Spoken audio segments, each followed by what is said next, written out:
Joined once again by Bo Steiner. He's the District Director for the Illinois Office of the U.S. Small Business Administration. Now, Bo joined me for a Facebook Live conversation back in March, and I'm really glad that we can be back again today to answer some questions and share some updates. Mr. Steiner has been with the SBA since 2013 and currently leads the agency's work in the state of Illinois. And prior to joining the SBA, Mr. Steiner served with the Department of Homeland Security's Federal Protective Service. As the COVID-19 pandemic continues to spread, our community is facing a lot of uncertainty in many areas of our lives. Our small businesses have been particularly hard hit by this crisis. And I've heard from many in the small business community, whether owners and entrepreneurs or workers, who've been sharing their stories and telling me what they need to get through this difficult time. Congress has now passed 4 relief packages so far that include a number of programs to help address those needs. It's an important start, and it's already helped a lot of people in our community. So far, under several of the programs in these relief packages, small businesses in Illinois have received over 130,000 loans, totaling over $22 billion, much of which is forgivable. As you may know, the latest relief package, which was enacted on April 24th, replenished the Paycheck Protection Program after the first round of funding was exhausted. It also extended assistance to agricultural businesses, which we know are so important, especially right now. And it reserved $60 billion specifically for smaller banks, for credit unions, and community-based lenders to help ensure that the smallest businesses are able to access this funding. So those are some of the important updates that I wanted to highlight that are really going to help our community, but obviously we still have a long way to go. So I'm going to keep fighting to make sure that Congress gets more relief to our small businesses as soon as possible, and that the money gets to those who need it most. In the meantime, Mr. Steiner and I want to make sure that you have all the updated information on what's available right now for small businesses and to answer more of your questions. So now I'd like to turn it over to Mr. Steiner, and then we're going to get to questions. Bo, over to you. Hey, Jake, you want to unmute him?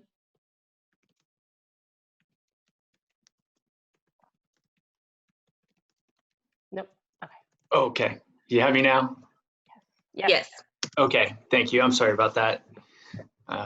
We had a guest join us here a second ago. It happens a lot these days, I guess. Yeah, it's great. Well, welcome. Thanks Thank again you. for joining us. I appreciate you having me today. Yeah, I look forward to answering questions and hopefully adding some more to the conversation about what's going on with the various programs. I know we have launched with the additional funding for the PPP, and that's gone very well. I think, as you mentioned, I think last numbers I had, we had 2.2 million nationally of these loans go out in the second tranche of funds, and but there's still funds available, which is even more important. So businesses that haven't applied for the PPP in particular still have an opportunity to access the program. So I'm very excited about that, and I'm hoping that, really appreciate opportunities like this to get the word out and encourage people, if you think it might be a good fit for you, to go and take advantage of the program. Awesome. And do you want to go over just some of the do you have like the data with you? I've been hearing from my colleagues, like the average award is around like $75,000, things like that. Do you have that, just to give people kind of an update on what you all are seeing in the awards that have been going out? Yeah, for sure. So in the first period, the average loan size was around $220,000 per PPP loan.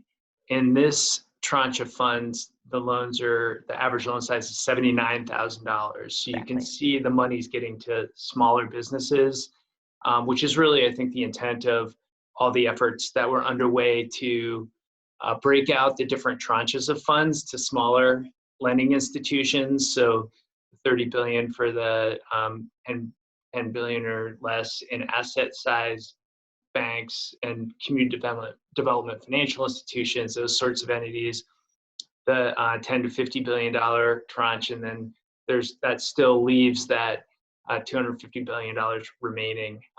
Also, I'm not sure people are aware, but we actually set up the system so that small banks would have the same access to the system. So we metered everybody's access to make sure that those community lenders wouldn't get squeezed out by the big banks.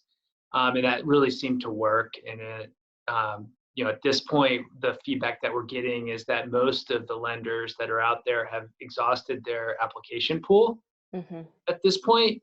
And so that's where, we're encouraging people to continue to reach out and see if they can further, if they haven't applied yet, to take advantage of the opportunity, because there is a little bit of a slowdown. And I think the truth of the matter is, I think there's a lot of businesses that haven't applied just because they maybe thought they wouldn't be able to get in. And the couldn't be further from the truth. Taking advantage of these programs is something that is going to really help these businesses and their employees, especially as you look at 8 weeks downstream, or the near term, where you can come out of this shelter in place and the other things that are going on and be ready to hit the ground running from a business perspective. Absolutely. Thank you. I just want to pause before we start doing some QA because I know that my team had an announcement. Jackie?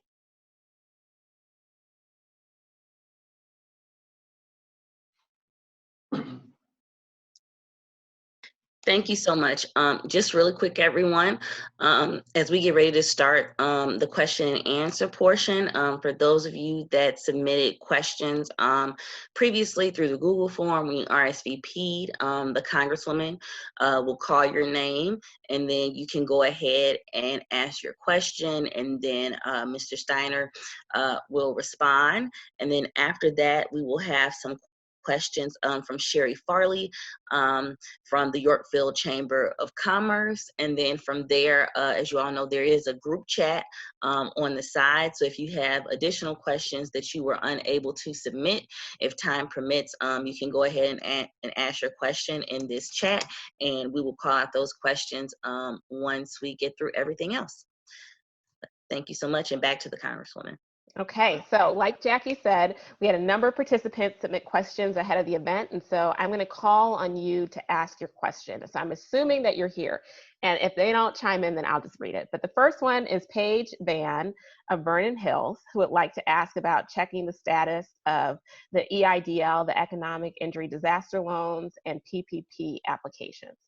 So, Paige.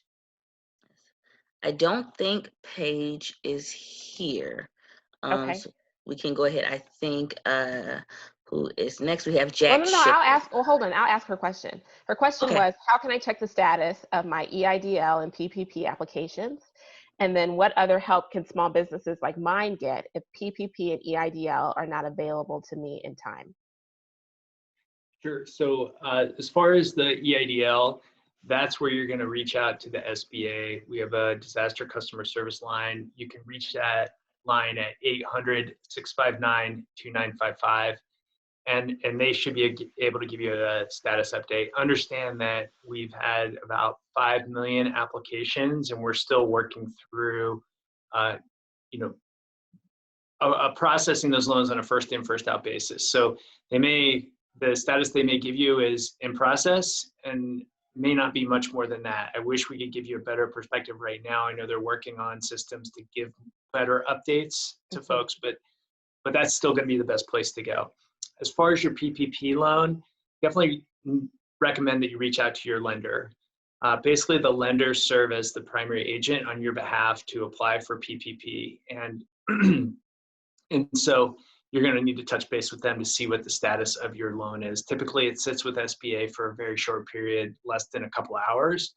It's mostly the pre-processing that the lender is going to do, and then post-approval, then pulling together all the loan documents and all of that.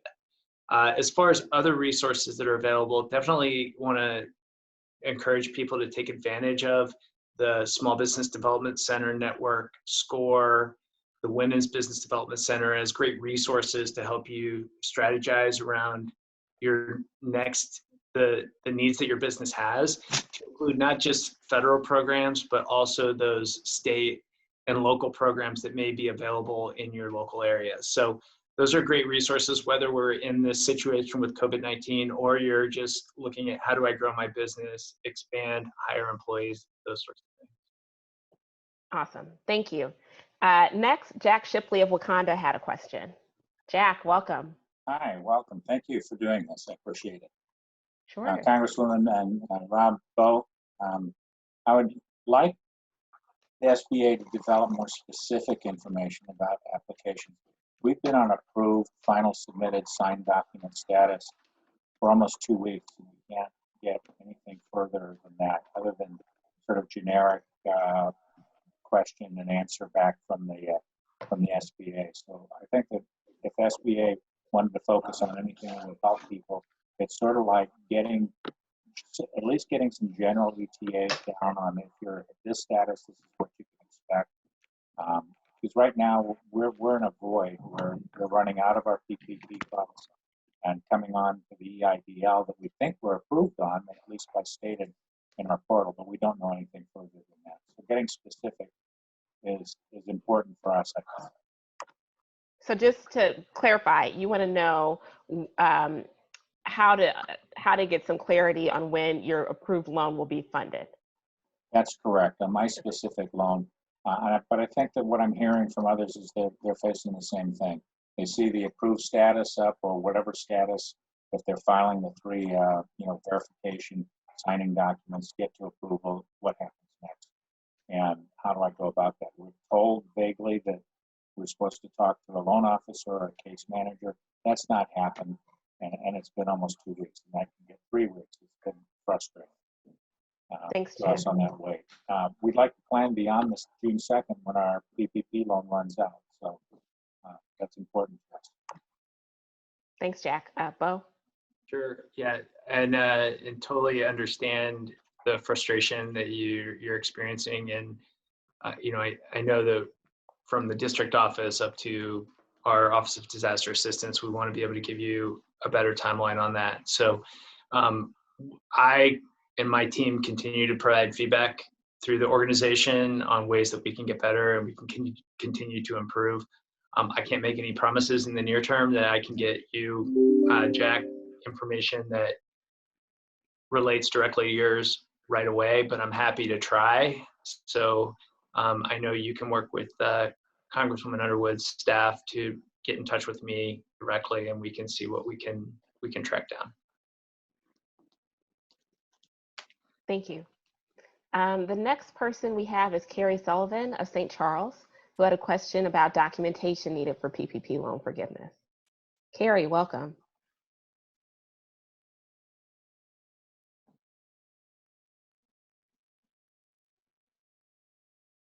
Carrie?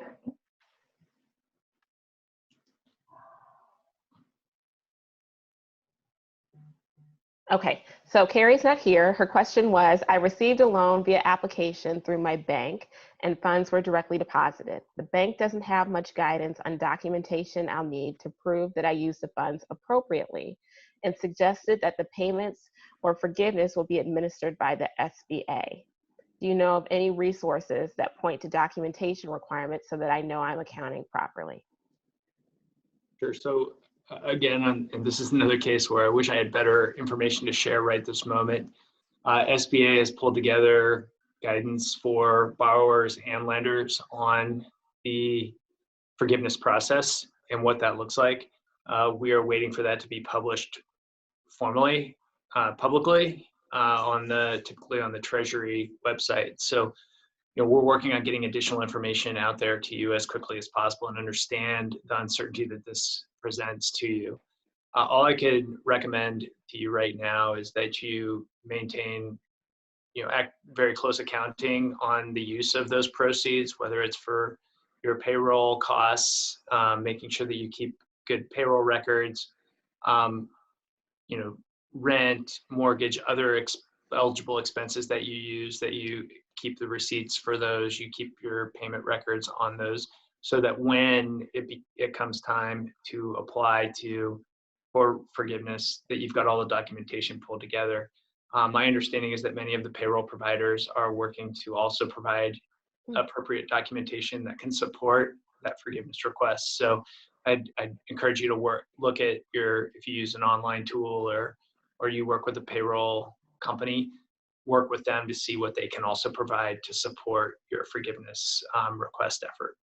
Awesome. Thank you. The next person is Mary Kay Sergo of Plano, and she had a question on the EIDL. She said, I submitted my EIDL application on March 30th and received a message on May 2nd that says my application is currently being processed in the order it was received. What is the timeline for the SBA to process these EIDL applications? And then are and will funds still be available for those of us who have had their applications in for 35 plus days? I think what she's referring to is that that money ran out. And so, you know, what's going on with the current funds and the applications that were previously submitted. And then additionally, this was my second application, as my initial application was mailed on March 23rd and was then told I need to complete a new version online. So my second question is, what happened to mine and others' paper applications that were received by the SBA? Okay, let's unpack that one. Yeah. No, I appreciate the question, and I understand kind of the concern about like, okay, how does this all work? So, number one, from the standpoint of the paper application, my understanding is that those were date time stamped along when they were received. So, you know, they gave a application number and did all that stuff. Now, when you went back and basically reapplied, I think you said March 30th, which was when we launched the online That's right. loan application platform. At that point, what they do is they tie the loan application that you reapplied through to that initial loan application. So if they receive the paper docs in advance of that March 30th date, they would tie those together with the date timestamp that they received those paper docs. Now, they should be processing. They're processing these loans on a first in, first out basis. I cannot give you a good timeline for when a decision will be made on that loan. We don't have insight into that right now in the district office. And I think it speaks back to Jack's point, right? Is like, can we get better feedback on these timelines and what that looks like? And what I can commit to you right now is that I will continue to give this feedback to our leadership and within the organization to do our best to get more regular and timely feedback for you as the business owner as to the status of your application. Okay, and then with respect to the EIDL funding, do you want to just clarify where we are with that? I know that, you know, we appropriated some additional funds. There was an announcement yesterday about the agriculture. So just want to give some clarity there. Sure. Yeah. So the initial funding for the EIDL for the coronavirus was $7 billion. Congress appropriated an additional $50 billion for the program. That's for the economic injury disaster loan. Mm-hmm. Congress also further appropriated $10 billion for the advance program mm-hmm. to better situate that program. Now, So right now we're at $57 billion in funding, but I think there's also some leverage that they can use to provide a larger number of loans than just what that appropriation is. But I think the challenge right now is just working through the backlog of those loans. And we did reopen the application portal, but it's only for agricultural enterprises. So previously the farm, agricultural enterprise were not eligible to participate in the EIDL. The recent appropriations bill also included adding farm or agricultural enterprises to the program. So we made a conscious effort to open up the application portal for those agricultural enterprises that may not have been able to apply previously. At this point, we don't know if we're going to be able to, at some future date, open it up broadly again to all small businesses. That's kind of TBD right now, pending kind of the processing of the loans and looking at how far that current appropriation level will go. And so then just to clarify for folks who might be wondering, if you already submitted an application, the SBA has received it, they have additional funding and they are processing these applications in the order that they were received. The additional time that's been made available right now is just for agricultural businesses to be able to go ahead and apply because they were not able to before. Right. And so it's not that somebody else is getting ahead or getting something and other people aren't. If you already submitted your application, it's going to be processed. But some people just were not able to apply.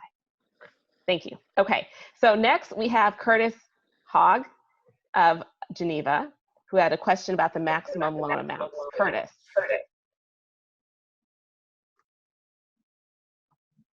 Curtis, I think you're unmuted. Do you want to ask your question? Okay, Curtis submitted on April 28th. The Department of the Treasury modified its rules permitting seasonal employers to calculate their maximum loan amount by using any consecutive 12-week period between May 1st, 2019 and September 15th, 2019. We timely filed when funding was first made available under the PPP program. Under the original rules for seasonal employers, and funds were dispersed to us on April 28, 2020. Will Congress be allowing modifications to existing PPP loans when in cases like this, they have made subsequent rulings to address inadequacies in the additional rulings? So, I don't necessarily have direct guidance on that. What our guidance is right now is that once a PPP has been approved and dispersed, that we can't make changes to it at that point going forward. Now, again, you know, the policymakers have made adjustments to the program throughout, and that could be something that could change in the future. But as of right now, there's not a mechanism in place in the program in order to change the loan amounts once dispersed. Okay. Okay. Cindy Heidenreich of Plainfield had a question about the PPP. She said, I'm wondering about the implementation of the PPP program. There seems to be a discrepancy between how the banks are qualifying people for assistance and what the CARES Act specifies in terms of how people apply. Some banks will only work with a business if you bank with them. Is that the intention of the rollout protocol? Sure. So the way the program works is delegated program. Which means that we delegate the responsibility for issuing the loans to the lenders. Obviously, there is a process they go through with SBA to make sure that there's funds available and that they meet those minimum requirements. However, the statute doesn't necessarily direct the lenders to behave in a particular manner. In other words, they have pretty broad latitude to operate at their discretion and process loans based on their internal processes as they determine. Certainly, it can't be like a discriminatory process or anything like that because that's against the law. But they can build internal policies on how they process loans, and that may be in order to just manage the volume. They work with existing customers. There could be other kinds of mechanisms that they use to develop those policies. So when we talk about the first in, first out, which is what the statute and the CARES Act calls for, it really speaks to as the lenders submit applications to SBA, we are going to approve those on a first in, first out basis. It does not, at least the guidance we've received, it does not speak to how the lenders actually triage their internal, those applicants that come to them. Interesting. Okay, thank you. The last pre-submitted question that I have is Jill Rempert from Batavia, who wanted to ask about businesses and how they can obtain PPE and sanitary supplies. So I will turn it over to Jill now. Hi, everyone. So I'm a small business in South Elgin and just struggling a little bit with when we do open. We're right now mandated to still be closed, but just how to navigate through all of that. Hand sanitizer, for example, I had ordered that before we were closed the beginning of March, and it's still on back order. So just wanted to maybe get some advice on that. Thank you, Jill. So, I guess, from the standpoint of the SBA, like I don't have a lot of great recommendations for you right now. I know that the state has been working very hard to coordinate a lot of the PPE kind of issues that are going on right now, and I'm happy to kind of forward this case to them. We've been, from a SBA standpoint, mostly focused on these programs, the PPP and the economic injury disaster loan programs, and getting the word out there. We haven't been very involved in the actual PPP or PPE portion. But what I would say is perhaps engaging with your local SBDC, Small Business Development Center, or SCORE to work through kind of the logistical challenges that you're facing, maybe an initial first step to get somebody who can be a good strategic advisor as you go through this effort and you face the challenges that you're facing. And my other recommendation for you, Jill, is to reach out to the Kane County Health Department. They have been coordinating a lot of the PPE requests for the essential businesses. And so as we head into a new phase with different types of businesses are coming online, they might have some additional resources or be able to point you and all others in the right direction on behalf of the county. So that might be another good place to look. Okay, so I think Jackie said that there was somebody who wanted to ask a question. Yes, we have Sherry Farley from the Yorkville Chamber of Commerce. She has a question on behalf of the chamber, and she may also have an additional question for one of the chamber members on here. Okay. Go ahead, Sherry. Hi, good afternoon, everybody. One question that we have that's very common out there is, will there be a next round of funding? And do you anticipate that 501c6 organizations will be included? Okay, hi Sherry, thank you so much for that question. We had a caucus conference call yesterday to understand where we are on what they're calling CARES 2, which is the next large supplemental spending package. The committees are working to pull together that legislation now, and we might be in Washington to vote on it as soon as next week. We will know more later this week, so this is all very fluid. But from what I understand in the conversation, there is a discussion about additional funding for the PPP program. As Bo mentioned, there was a $60 billion carve out for the community development, financial institutions, the minority serving institutions, the small banks, credit unions, whatever. That funding has basically been, there was a lot of interest in that amount of funding, and there was a slowdown in interest in the larger $250 billion. And so there would be an interest in backfilling for those super small organizations and like the community banks. So that might be in the next package.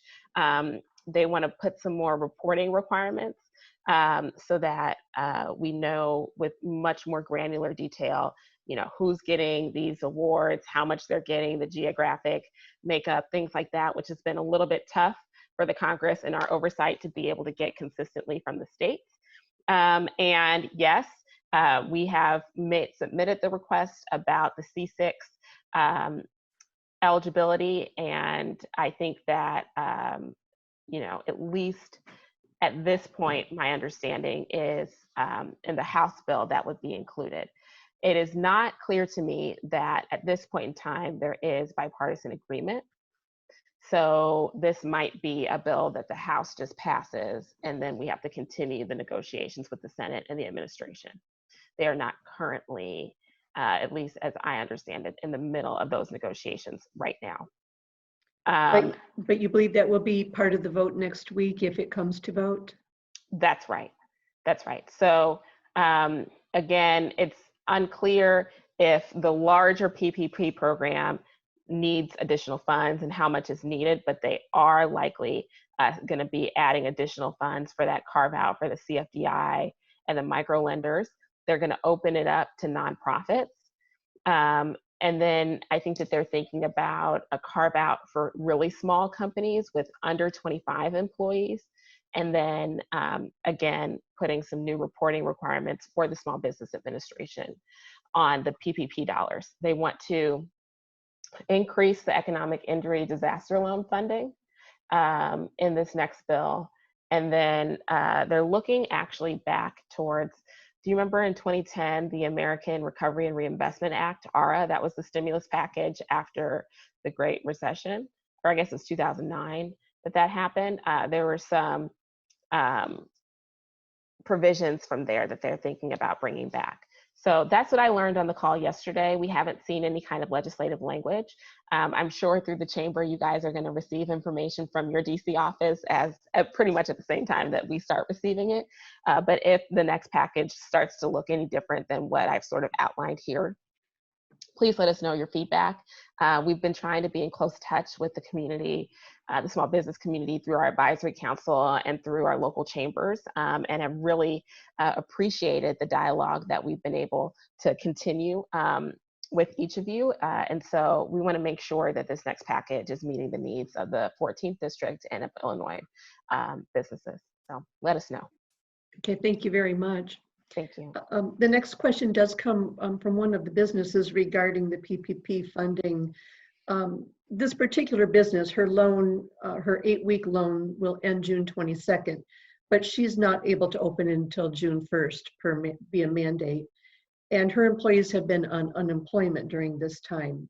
Therefore, she'll only be paying them 3 weeks of payroll. And she wants to know if her PPP will be forgiven for that 3 weeks, or if it will be turned into a loan because she couldn't pay them the full 8 weeks. Sure. So we're still waiting on the full guidance on that aspect. I can't give a full accounting of what that forgiveness process will look like. And I don't really want to guess and put bad information out there before we have the final rules around it. So again, I'm hopeful that we'll have the final rules on forgiveness out any day now and be able to share that broadly so that you can make those decisions as you move forward. Okay. And I just wanted to add that in the bill that they're looking at moving next week, they would extend the PPP deadline to the end of August instead of being the end of June. Again, for those who are listening, this bill is, one, not final, and two, it would just be the House bill that would still need to be negotiated. But just to let you all know what our understanding is of the current state of the discussions, it is to extend that deadline, so people can keep that in mind as well. Okay. One last question is about reopening. Some businesses, even though they are essential, won't be able to reopen fully June 1st because their office is too small to comply with social distancing guidelines. And they're wondering if there is some defined clarification between OSHA and reopening mandate compliance guidelines, and also in relevance to workers' comp concerns for their employees coming back when they do come back. And I know this is complicated and somewhat does tie into funding, but also ties into safety. Bo, do you have anything on that? I don't really at Okay. this point. Yeah. Yeah, I don't know either, Sherry. If you want to get us some more information on that, I think our team can help troubleshoot, and then we'll try to find an answer for you or connect that member to a resource in our community who might be able to better advise. Okay, thank you very much. We had one member who had a question, but she's here, so I would rather she be able to answer the question or ask the question herself. Okay, do you want to tell us who that was? That's Sandra Hurtado. Okay, Jake and Jackie, you want to unmute Sandra? Got it. Hello. Hi. Good afternoon. Thank you for taking the time to speak with us. Let's see. Okay. My question is, I received the PPP, and then maybe a week or two later, I unexpectedly received the EIDL. It was deposited into my account. What I am unclear is regarding is how this affects, like, how they affect each other. I understand that we are not supposed to double dip. I understand that they are both forgivable, but if you take the EIDL, then there's some questions about forgiveness regarding if you have both of those. If you guys can provide me some clarification. Sure, Bo? Yeah, absolutely. So, so from the standpoint of the EIDL advance and basically the interaction of the EIDL and the PPP and EIDL advance would fall under this too, is generally if you want to use both of them is to use them for different purposes. If you can, that's the ideal state. So use EIDL for inventory, stuff like that. Use PPP for payroll. That's kind of the use case where you can access both. So I mean, I think you should be good with, you know, having received the EIDL advance and still being able to accept and use the PPP. But again, would just encourage different uses of those proceeds. Okay, so, and then that comes back to, for me, because my business is completely closed, I will just stand by and hope that there will be an extension on the requirements to get that PPP forgiven, or to, you know, to the time frame in which we have to use it on payroll to have it forgiven, if that makes sense. Right. No, that makes sense. I mean, I think, you know, I think part of it was part of the rationale or the Congress's intent, and Congresswoman Underwood can clarify, but, you know, part of the intent was that even for those businesses that maybe aren't able to serve the public, that they're bringing their employees back on payroll as quickly as possible. And that's why the 8-week period was put into place right off the bat, was to knowing that many different places were in shelter-in-place status, and to provide that payroll support so that businesses could keep their people on payroll. Now, again, we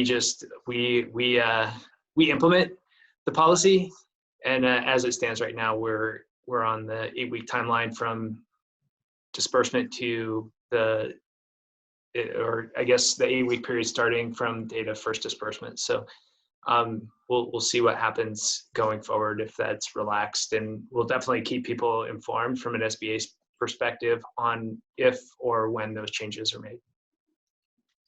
Okay, thank you. Okay, so we had some questions that were submitted during the conversation. We have about 10 minutes left. So Jackie Mohammed from my office is going to be raising and pulling out some of the questions from the chat box.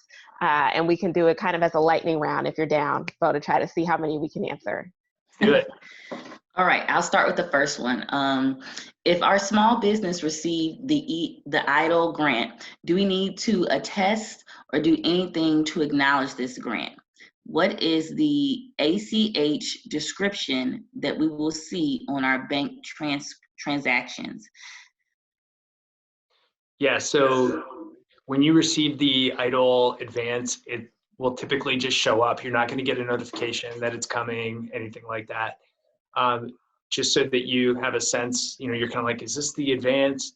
Typically, they would be in $1,000 increments based on the number of employees you listed in your EIDL application, up to a total of 10 employees at $10,000. So yeah, you won't get a notification. It looks like the information that you provided in the chat looks appropriate for the EIDL advance distribution. Okay. All right, we have a question from Jill Rempert. I was approved for a PPP loan in the first round, but turned it down because my business was and still is closed. I reapplied. Will I be eligible for a PPP loan even though I turned down my first loan? I wouldn't see any reason why you would not. Okay. Matt Przitsky. We have, when will funds open up for gig workers like wedding DJs? Sure, so the PPP is open to self-employed, sole proprietors, independent contractors. depending on how your business structure and how you report your taxes, those sorts of things would be how you would document your payroll, and I use air quotes, kind of payroll or your compensation for your business. If you go to if you look up Treasury and the CARES Act and you go to their website, there's a document that speaks to how to calculate loan amounts. I would refer you to that document to help you go through the calculation, determine your loan amount, and then in parallel to that, you want to identify a lender that you could work with for the PPP. But for those independent contractors and self-employed, the purpose for the PPP is really income replacement based on the loss of income due to the COVID-19. Okay. A question from Cheryl Flood. I was approved by SBA, loan number from bank pending. About how long does it take from there? 4 to 6 months? Second, what is the consideration for forgiveness for those businesses that are not able to bring back 100% head count from June 30th, but using 75% of funds for those employees that are brought back and for payroll? Will the amount of forgiveness be a percentage of those employees brought back and using funds for their payroll? Sure. So first question, how long does it take for disbursement? So once SBA approves it, which is a very quick process on our end, the lender is required to disperse the funds within 10 calendar days. So that's the timeline to receive the funding on the PPP. That's which is, I'm sorry. I'm not sure if this is PPP or EIDL. If it's PPP, then it's very quick. It's within 10 days. If it's the EIDL, I don't have a good timeline for when we'll have approved or made decisions on those loans. As far as the forgiveness component and how that's calculated, we're still waiting for their guidance on how to calculate that. And once we have that, we will absolutely do some training and education around that topic. Okay. Then we have a question from William Papp. When will the SBA have the final policies and formulas to determine the amount of PPP loan forgiveness? Again, that's pretty much TBD at this point on the policy folks in DC. All righty. Let's see, we have Jane Cooper. Can you discuss the parameters and documentation so as to reduce the likelihood of having to pay back the PPP loan? I have received mixed messages as to what counts, for example, payments to freelancers. Sure. So eligible use of proceeds are payroll costs as outlined in the interim final rule, which includes cash, non-cash compensation, contributions to healthcare, retirement, paid leave, state, local taxes, those sorts of things are payroll costs are eligible. Other eligible uses of proceeds include rent, mortgage, interest on other debts incurred prior to February 15th. Here's the thing though, like that you want to be clear on is that pay to 1099 independent contractors is not an eligible use of proceeds, nor can it be considered as part of the funds used in support of forgiveness. So just need to be really careful with that one, because when you mention freelancers, that tells me independent contractors, and they are not eligible to contribute towards your request for forgiveness. And the reason for that is they can apply for PPP on their own. Okay, we have a little bit less than we have about 4 minutes, so I think we're going to get to maybe like 2 more questions, possibly. Roxanne Osborne, I received the $10,000 grant from the SBA, and it was wired into my business account. I received no notification from SBA that I was going to receive this, and received no update on the status of the loan itself. I think, Bo, that is the EIDL, the EIDL deposit that you spoke about earlier today. Yep, as I mentioned, the EIDL advance, you may not receive any notification that it's hitting your bank account, and it'll just show up in your account. Okay. And then, standing on the process, thank me for my patience. Okay, I'm gonna skip because the other ones were just comments. Mike Pong, my apologies if I missed this earlier, but I have heard that there will be consideration regarding the 75/25% breakdowns on PPP. We have businesses that are closed and won't be able to ramp up, bring employees back by June 30th. Also, do you foresee the EIDL loan opening again to other businesses besides ag? Sure. So for the first part on the PPP, at this time, I have no information that the 75% on payroll cost requirement will be changed. And the second question, the EIDL loan, at this time, I do not know if the EIDL loan will open again to other businesses outside of agricultural businesses. And again, we don't know that either, but I do believe that it might be backfilled with more money in the same way that PPP was backfilled with more money. Okay. And then from Jill, how does the PPP make sense for a business that is still closed, and what help will there be for businesses that are currently closed once they open? I don't need help now while I'm closed. I will need help once I'm able to open to be able to fund my payroll at that time. Yes. Sure. So again, the purpose of the program was to bring make sure that employers could keep their employees on payroll for a period of 8 weeks, especially during the shelter-in-place circumstances that we face right now. So that was the purpose of the loan. Okay, and this will be the last question from Joe Lavaca. What about LLCs that do not use a payroll company for the PPP?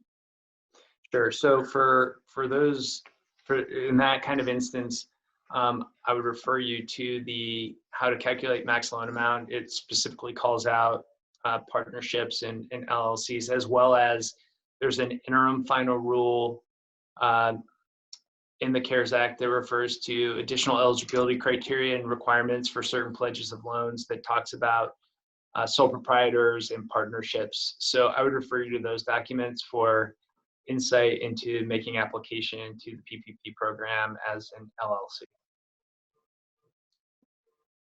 Okay, that's all the questions.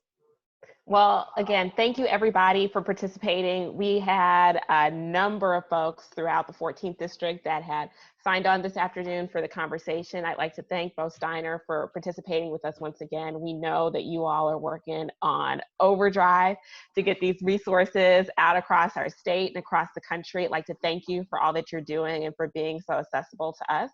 For those of you who didn't get to ask your question or might have some follow-up questions, my team is here. We are fielding calls throughout the district 7 days a week, responding to emails 7 days a week, and want to make sure that you have what you need. For those of you whose response you did get an answer, but it doesn't quite solve your problem, suggesting that we might need a legislative fix, please let us know. We want to make sure that this legislation is meeting the needs of Illinois businesses, recognizing that Illinois has had a dual economic and healthcare crisis for a number of weeks, longer than many other states in our country. And so the experiences that we have here can help inform and prevent some other communities from going through the same thing. And so we want to make sure that we're getting it right with our legislation. So let us know, okay? Thank you all so much. Bo, did you have any concluding comments that you wanted to make? No, again, thank you, Congresswoman. I really appreciate the opportunity to be here, and anytime I can be of assistance.